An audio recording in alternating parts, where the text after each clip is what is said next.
Yan din ang kwento ng isang millennial millionaire na si Dave.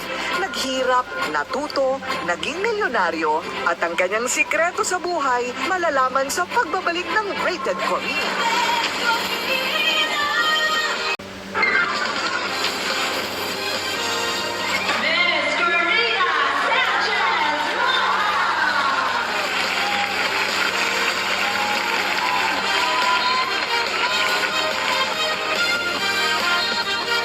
Nakaraang linggo lang, nasaksihan natin kung gaano karami ang mga global Pinoy pagdating sa financial education. I'm very grateful to have been invited here, of course, by IMG, no less, to fly all the way from Manila to Queen Sirikit here in Bangkok, Thailand. Higit sa 8,000 Filipino financial educators lang naman ang lumipad para sa International Convention ng IMG sa Queen Sirikit sa Bangkok, Thailand.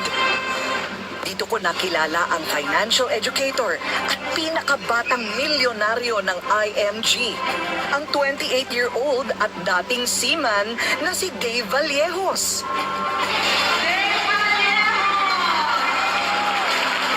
At dito sa Thailand, pinarangalan si Dave bilang #1 financial literacy campaigner. Dahil sa dami ng kanyang natulungan at sa laki ng team na binuo mula pa sa iba't ibang panig ng mundo. Tubong nabunturan Davao de Oro si Dave, pangalawa sa 4 na magkakapatid. Simpleng may bahay ang nanay at pulis naman ang kanyang tatay. Pero ang maayos nilang buhay noon, nagbago dahil sa isang trahedya. Inambush ng mga NPA ang tatay ni Dave habang papunta sa kanyang trabaho. Dave, ano yung pinakamahirap na bahagi ng buhay ninyo noong yumao na yung tatay mo at tanging yung nanay mo na lang ang tataguyod sa buong pamilya? Napakahirap sa time na yun kasi maliliit pa lang kami. So, yung mama ko, yung kumbaga nagtaguyod talaga sa family namin. And napakahirap ng adjustment namin kasi naalala ko dati, nagkabaon-baon kami sa utang para lang talaga makapag-aral kami. Maagang namulat sa hirap ng buhay at kakapusan ng pera ang nooy 9 na taong gulang pa lang na si Dave. Kasama siya ng kanyang nanay sa palengke, nagtitinda ng isda. Hindi sapat yung kita ko sa palengke kasi ang anak ko 3. Nagrinta pa akong ng bahay. Napipilitan ako ng utang ng 5-6 at kahit saan-saan ako mag-utang pang kapital ko sa isda. Nakita ni Dave ang mga pagkakataon na sinisingil ang ina ng mga pinagkakautangan nito at parating kapos sila sa pambayad. Maraming beses kami hindi nakapagbayad ng renta pero dumating sa point na yung landlord namin is sinarado na talaga yung bahay namin. So, pinagmumura-mura niya yung mama ko, galit na galit siya sa amin. And yun, napadlock na yung bahay. Hindi kami makapasok. Kailangan kong dumaan sa bintana para lang makakuha ko ng mga damit namin. Nakitira kami sa bahay ng tita ko. Dahil dito, nagsipag si Dave sa pag-aaral at naging madiskarte. Pagkatapos ng eskwela, nagtitinda rin siya ng kakainin sa palengke. Siya niya yung hirap ng buhay pero marunong na siya mag-ipon. Mag-business siya sana, magbaligya siya sa eskwelahan ng mga junk foods, mga kakanin. Parang lang makaipon siya nga, hindi na siya umaasa sa akin. Bata pa lang naging ugat Lina ni Dave ang pag-iipon. Gusto raw kasi nitong bumili ng magandang bahay para sa kanyang nanay. Isang pangarap na bitbit niya mula pagkabata. Gusto rin niyang mabayaran ang lumolobong utang ng kanyang ina na umabot na noon sa 500,000 pesos. At ang naiisip niyang solusyon noon habang lumalaki ang pagiging seaman. Naging scholar at gumraduate ng cum laude si Dave sa kurso ng BS Marine Transportation at sumampa sa barko noong 2015. So bakit seaman ang naisipan mong pasukin nung una?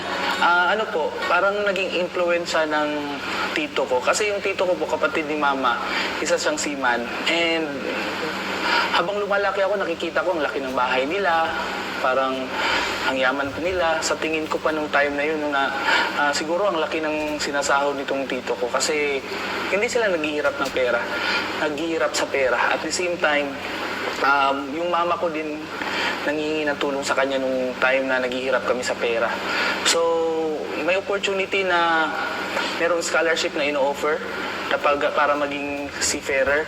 Grinab ko po yun. And nag-take ako ng examination and nakuha ko bilang scholar.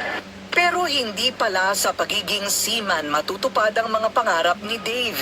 2017, sa isang financial class, natutunan niya ang mga konsepto kung paano niya mas mapapalago ang pera na kinikita sa pagbabarko.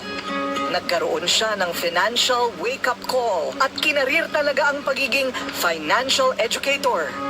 At gaya ng pagsakay sa barko, narating rin niya ang iba't ibang panig ng mundo bilang IMG member.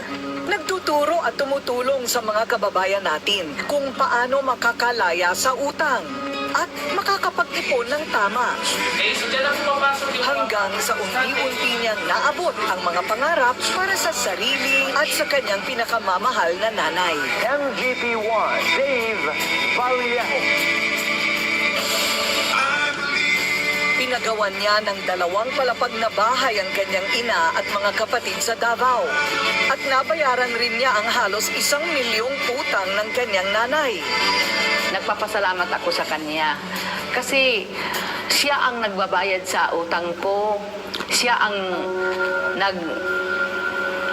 nagpawala sa stress ko. At siya ang nagbigay sa bahay namin sa mga kapatid niya. Ngayon, dito na kami nakatira sa bahay niya nga ginawa.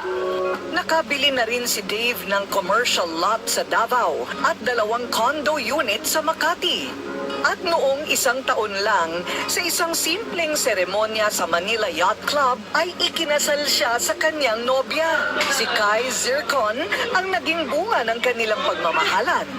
Ang pride ng Davao na si Dave Vallejos naging milyonaryo sa mura nitong edad. Pero paalala niya sa lahat, tulad ng pag-iipon, pinaghihirapan ang lahat. Walang shortcut sa pag-aabot ng ating mga pangarap. Wow! Congratulations naman, youngest millionaire! Ang dami mong natutulungang Pilipino, hindi lang sa Pilipinas, kundi worldwide. True global Pinoy. Yes po. So, Diba? ano po talaga, no? Sikap talaga, tiyaga, at saka prayer. Kasi napaka-importante na hindi ka talaga susuko sa kahit anong hamon ng buhay. At saka, kung yung intention mo talaga is tumulong sa tao, no? You will be blessed. Kasi wala po tayong ginagawang mali eh. Actually, ang gusto ko din sa IMG is napakaganda ng mission ng IMG. No? Yung mission yung gusto ko dito. Kasi pag ginagawa mo yung mission ng IMG, yun yung pag-share kung ano yung good news, ano yung kagandahan ng mga benefits. Yung commission, pumapasok na lang po yan.